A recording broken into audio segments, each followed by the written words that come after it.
quoi aujourd'hui? J'ai écouté un sujet, c'était sur l'attachement acquis. L'attachement à qui? Tu parles de qui? Non mais j'ai pas dit acquis. Ah si, t'as dit à qui? C'est quelqu'un. C'est qui? Non, j'ai dit acquis. C'était A-C-Q-U-I-S du verbe acquérir. Ah, alors c'est quoi la question déjà?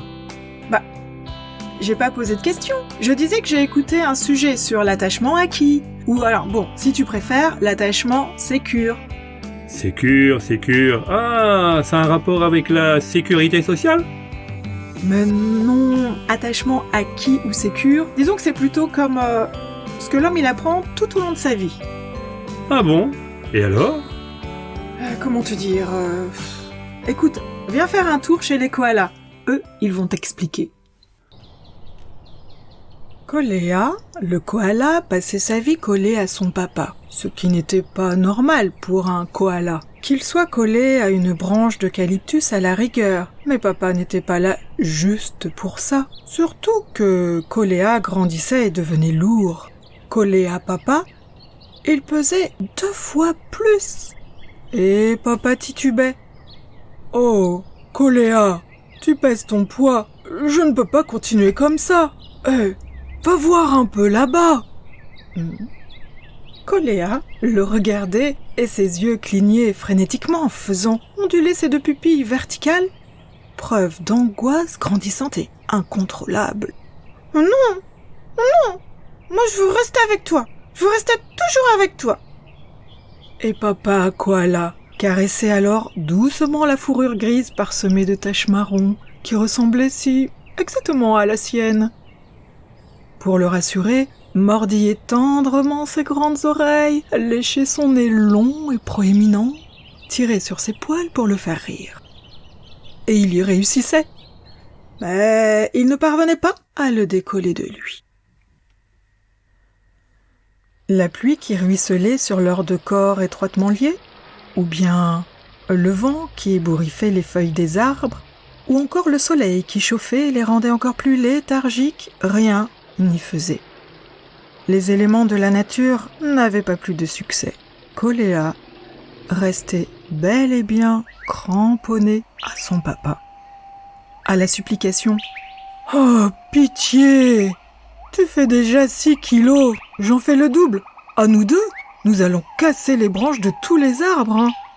Et ce sont la base de notre nourriture. » Kolea répondait avec assurance. « Je ne peux pas me coller à maman, elle est trop fragile. » Et la maman ne protestait pas, bien que les câlins, elle adorait ça. Mais quant à porter Koala encore sur son dos, elle était consciente qu'elle aurait été incapable, effectivement, de se déplacer avec ce poids contre elle. Elle laissa donc ce rôle à son mari Koala. Quelquefois, par compassion, elle invitait son mari à s'asseoir confortablement sur la fourrure de son postérieur, qui lui servait de protection anti-humidité et coussin moelleux. Cela le soulageait bien quelques minutes, mais ensuite, la crampe menaçait ses bras.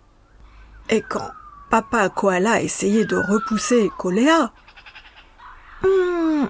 celui-ci s'agrippait encore plus fort, plantant ses griffes pointues dans la fourrure de son père. Et il fallait appeler quelqu'un au secours pour le dégager, tellement il était agrippé. Ce qui était un nouveau prétexte pour rester plus longtemps collé à papa. Si bien qu'un jour, papa koala eut une idée. « J'ai appris, ton oncle est très malade. »« Hein? Qu'est-ce qu'il a ?» s'exclama Kolea avec angoisse. Car tout ce qui était complication pour ses proches était compliqué pour lui aussi. Il est littéralement envahi par les tiques, et il est trop vieux pour arriver à s'en débarrasser tout seul. Et pourquoi il est trop vieux? Et pourquoi il peut pas arriver à s'en débarrasser tout seul? Tu sais, il a perdu ses griffes parce qu'il a combattu. Il a combattu des ennemis. Il a gagné, hein. Il a gagné des victoires. Mais ça lui a fait perdre quelques griffes. Et puis, il est vieux.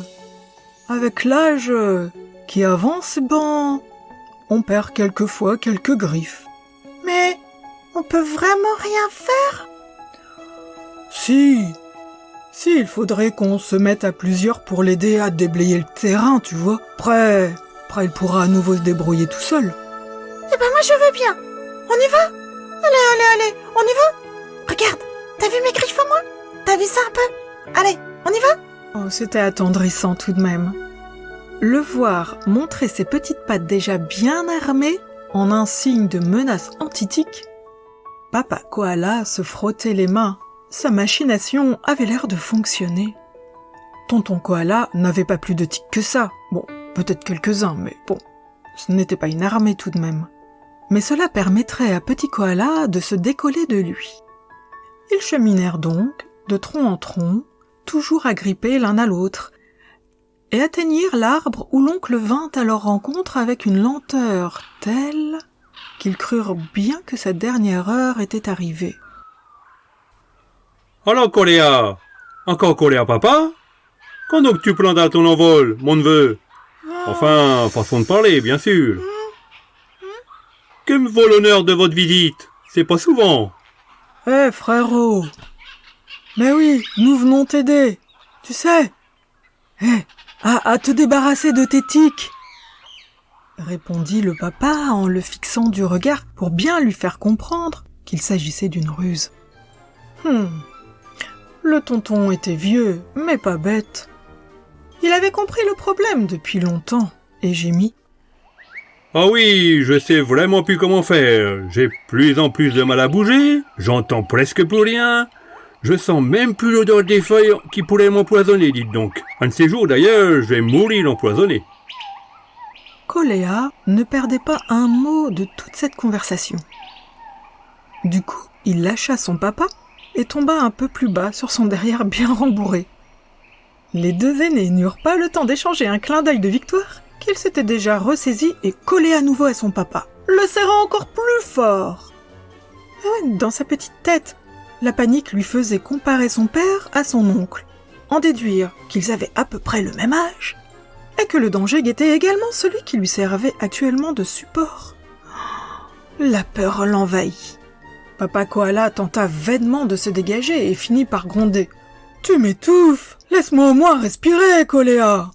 Nous allons grimper dans cet eucalyptus qui me paraît assez solide pour nous trois, et assez branchu pour nous permettre de nous reposer entre deux séances d'étiquetage. » Avec une lenteur incroyable, tiré vers le bas par le poids de son fils, il se mit à grimper plus haut sur le perchoir. Il put atteindre ainsi 2 branches suffisamment grosses pour les soutenir tous les 3. En allongeant bien les membres, cela devait pouvoir faire l'affaire.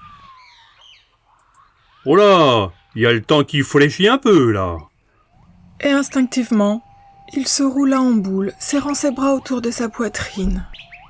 Ce qui ne manqua pas d'affoler à nouveau Koléa, qui, entre les deux, se colla d'un côté à son père, et ensuite de l'autre à son oncle, pour tenter de le réconforter. « Oh, merci mon garçon, tu me fais vraiment chaud au corps et au cœur. » Mais au bout d'un moment, la position devint vraiment inconfortable. Koléa s'était agrippé d'une main à son père, de la seconde à son oncle, et ses bras en extension commençaient à lui faire mal. Écartelé, tiraillé, il ne savait pas quel bras il devait lâcher. S'il lâchait son père, c'était l'angoisse. S'il lâchait son oncle, c'était la culpabilité. Il fallait pourtant trouver une solution. Dans sa grosse tête mignonne, les pensées se télescopaient à toute allure. Mais l'une d'entre elles finit par faire surface sous forme de question. Qui avait le plus besoin de lui ? La réponse était évidente. Il regarda son père, qui lui souriait tendrement. Un pincement de regret lui chatouilla le cœur, mais ce n'était pas insupportable, juste désagréable. Puis, il observa son oncle. Quand il vit des plaques de peau dévoilées par endroits, un tremblement qui agitait le corps de son oncle sous les assauts du vent, la bouche qui grimaçait, et dans laquelle on pouvait entrevoir des trous. Tiens, il a perdu des dents aussi, pas que des griffes. Sa poitrine se serra de compassion et de pitié. Alors, il lâcha le bras collé à son papa et mit les deux autour du cou de son oncle, le serrant contre lui pour le réchauffer et le réconforter. Tiens, c'est bizarre, ce sentiment. Il s'aperçut que le contact avec son papa ne lui manquait pas. Lâcher ce bras par sa propre volonté l'avait fait grandir d'un coup. De bébé koala, il était devenu quelqu'un de grand. Finalement, c'est cool de s'occuper comme ça de quelqu'un d'autre, de ne plus ressentir cette nécessité de rester collé à papa. N'était-ce pas ce que voulait papa koala ? Eh bien, papa koala fut délivré et en ressentit tout de même un petit manque. Mais allons, papa, faut savoir ce que tu veux. Bon, ça gratouille le cœur, tout de même. Au fil du temps, Koléa, grandissant, prenait plaisir. Il se collait maintenant à ceux qui avaient froid, les revigorait, les délivrait de leurs tics, parfois, puis les ravitaillait quand ils ne pouvaient vraiment plus. Et pas d'inquiétude, son père a bien sûr la priorité. De temps en temps, il se colle à lui, juste assez pour lui montrer que sa tendresse est toujours présente et qu'il peut se détacher facilement pour ne revenir que quand les deux en ressentent vraiment le besoin. Et entre deux ? Bien, entre deux, Koléa continue à explorer le monde autour de lui avec dans son sac à dos suffisamment d'outils qui lui donneront le goût, le plaisir d'apprendre, développer ses propres ressources grâce à l'attachement sécure. Grâce à quoi ? Grâce à l'attachement sécure.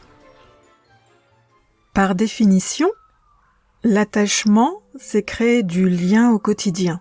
Il se tisse depuis le berceau suivant la figure d'attachement principale, la mère, ou la figure d'attachement secondaire, le père, la grande sœur, l'assistante maternelle, l'institutrice, peut être aussi un oncle, une tante, le chien.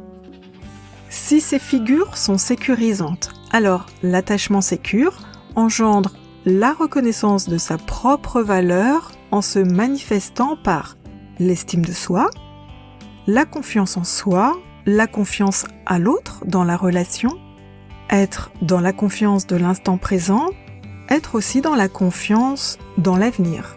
Il existe dans la population 4 types ou systèmes d'attachement. Alors c'est un système interactif qui dure toute la vie et qui est modifiable.